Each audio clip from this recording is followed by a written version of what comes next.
Hello and welcome to MAC258 Module 3, Part 2, Radio Script Fundamentals. Ideally, you've just experienced the Hall of Brands and you're full of all kinds of ideas on how to communicate your assignment in a radio script. So let's get to some fundamentals, some of the gears behind the format.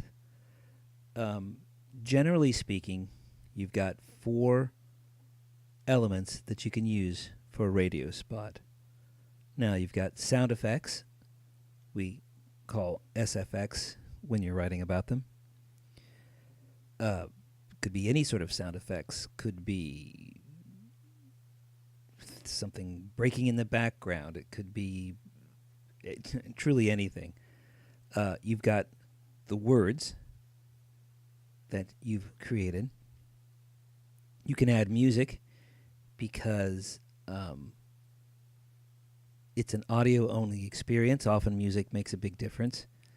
And then you've got the voice, the sound of the performers, the voice actors, the announcers, etc. And again, if you think that is too limiting, please check out the provided link in the module for those award-winning radio spots. Just from a couple years ago. Some of them are just fantastic. Some of them are very rude, but great works nonetheless. A few things of note that you may come across in this semester or term, and or in your work. For audio radio spots, typically there's a 10, 15 second, 30 second, and 60 second length variations, and it depends on what the client has requested or what their budget will allow. Typically the shorter radio spots are less expensive, but they're not super cheap. It's all rather expensive. So you want to make sure all of your words count. But in general, they tend to run in 10, 15, 30, or 60 second lengths. And like a 34 second spot does not cut it. You don't just add extra time. These are just blocks of time that are bought or purchased, and you have to stick to those parameters. Other variations within that could be like bookend spots or sponsored segments. Bookends means simply like a client may buy a 15-second slot at the beginning of a commercial break and a 15-second slot at the end of that same commercial break, at least in broadcast radio, and that spot sort of works together as a unit, 15 seconds and then another 15 seconds. Or sponsored segments, they have different lengths sometimes. Nothing to really worry about or focus too much about it, but just know that these parameters do exist and you have to hit that time, which sometimes takes a lot of editing. Different styles of radio ads. We will cover some of these as we go on through the term, and hopefully you'll seek some of these out, and perhaps you've already heard some of those in the award-winning radio site that I shared earlier. But you've got your straight copy, which is AIDA. I don't know if you've ever heard that term before. It's basically a very simple, persuasive sequence to motivate people to get people to act. A stands for attention. Get their attention. I, are they interested?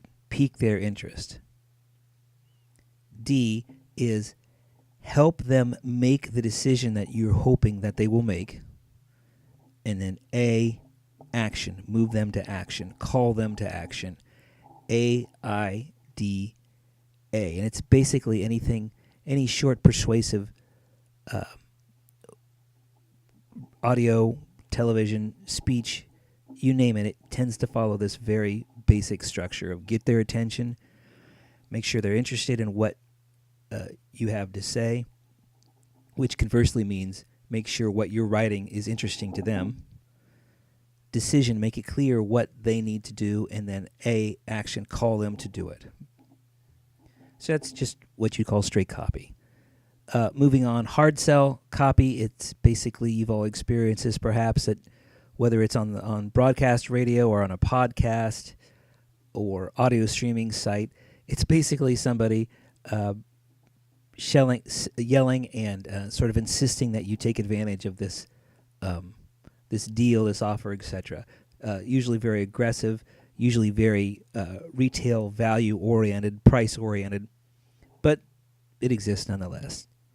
Spokesperson copy would be just that. There is a spokesperson, whether it's well known or not.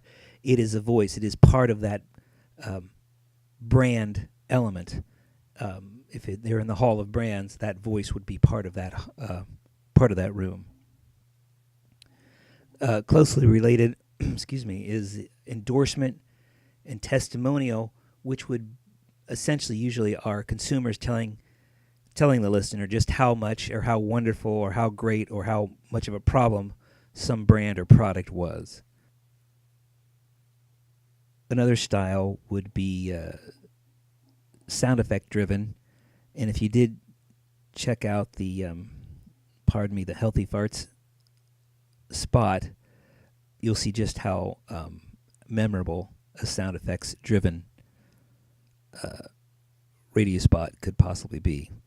And again, related to all of these, and some of these styles certainly mix and match, humorous copy,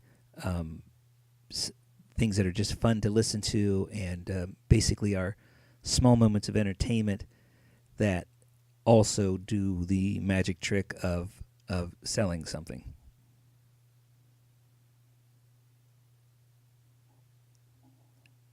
Related some types of audio scripts, and again, we will get more into this as you actually start writing. Single voice copy, which is basically, just imagine a person, a microphone, and a script.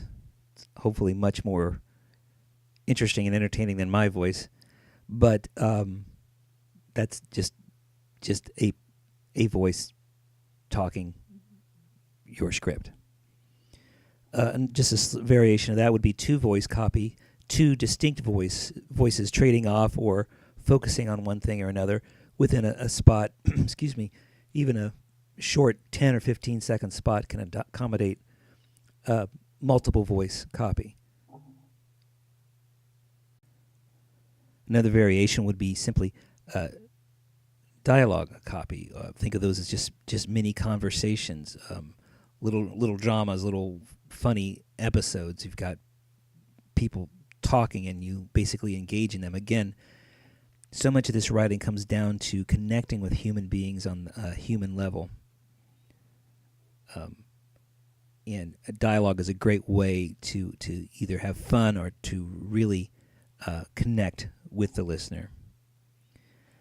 Another type of audio script that you may come across is a copy with a donut section. So think of this: if you have a 30-second script, but you've basically carved out 10 seconds in the middle, or a certain amount of seconds in the middle, that another announcer or a radio station or what have you can insert their own little copy. For example, if we wrote a 30-second spot about Miami University in general, but within that spot there's 10 seconds sort of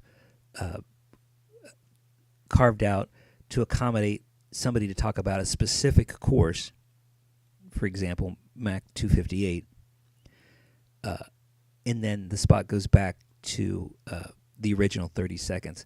It's basically a way to, you have essentially a template of a radio spot, and then you have to fit whatever you're talking about within that limited, very, very limited parameter within that larger spot. And then last but not least, sometimes you'll be called upon to write so-called ad-lib copy. Last winter, I have a friend who's a radio personality in New Jersey, and sometimes we're not there, so sometimes we just stream him just to listen to his morning show. And one morning I was listening to him, taking my son to school, and then that was a streaming thing from New Jersey. Then I turned the radio on a little bit later in Cincinnati, Ohio, and the disc jockey had almost the exact same story that my friend in New Jersey had, and it was all about some sort of sleep number bed recommendation and how much it truly meant to him personally. And then I turn into Cincinnati, and it's essentially almost the exact same talking points, just with a different person talking about it. So sometimes the scripting is not meant for recording, but for somebody on air to talk about, and even those have the parameters of time sometime. Now, a couple of things about radio or audio experience.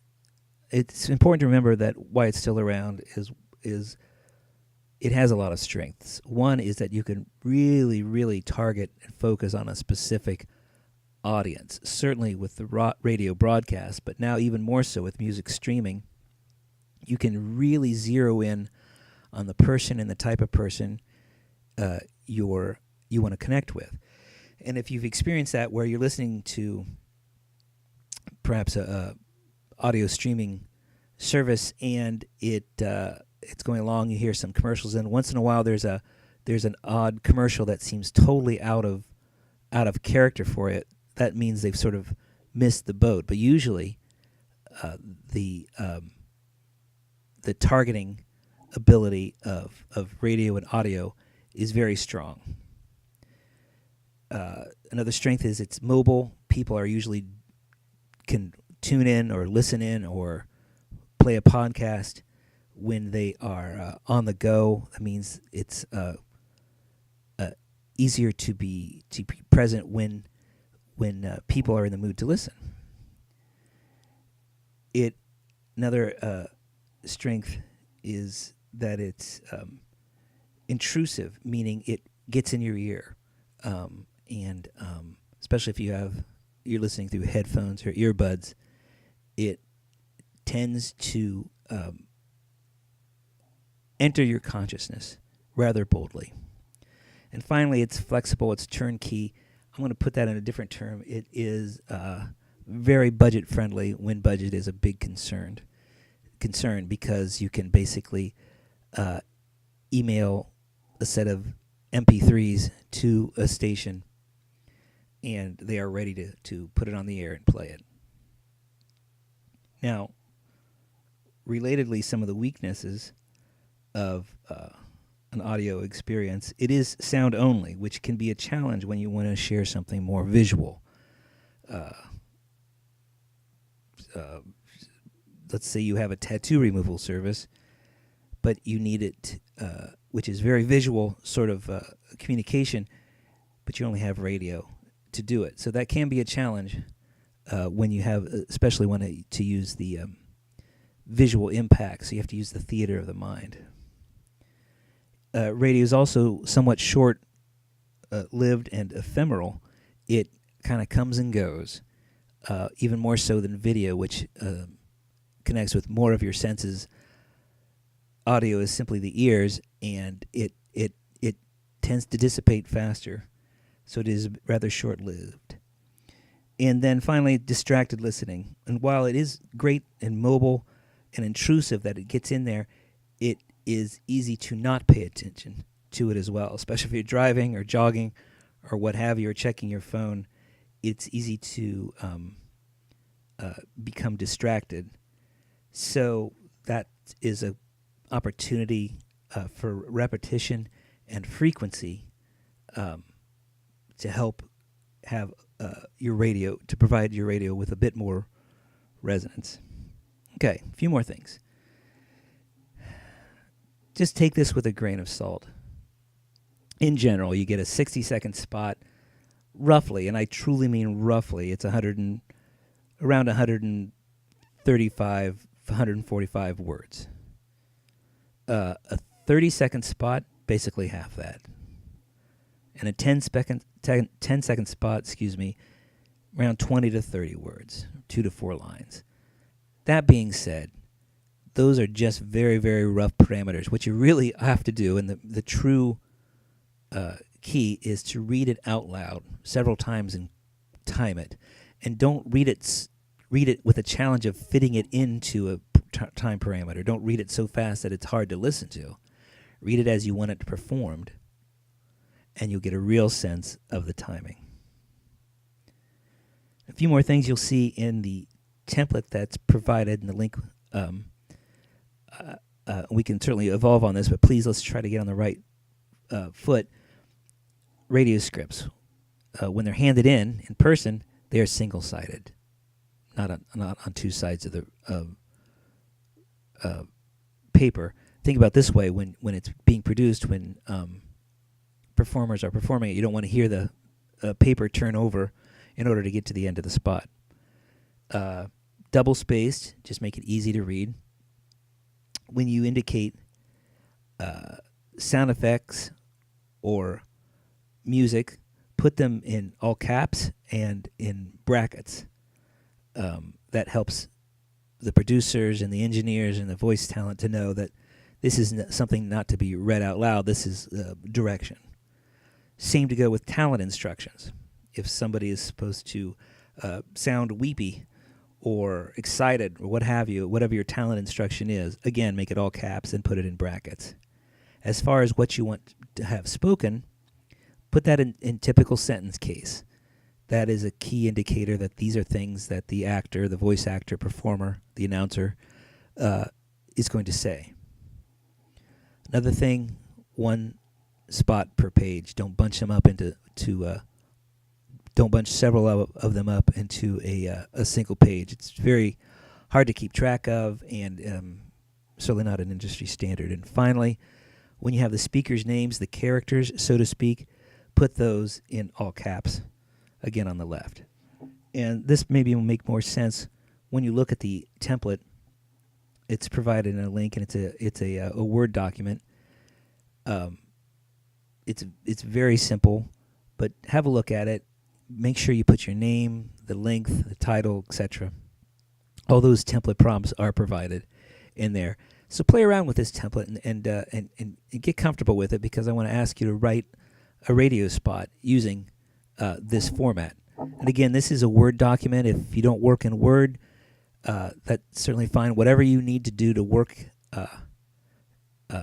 to create, but the end result for this assignment in this class will be, of course, the PDF that kind of looks like this template here.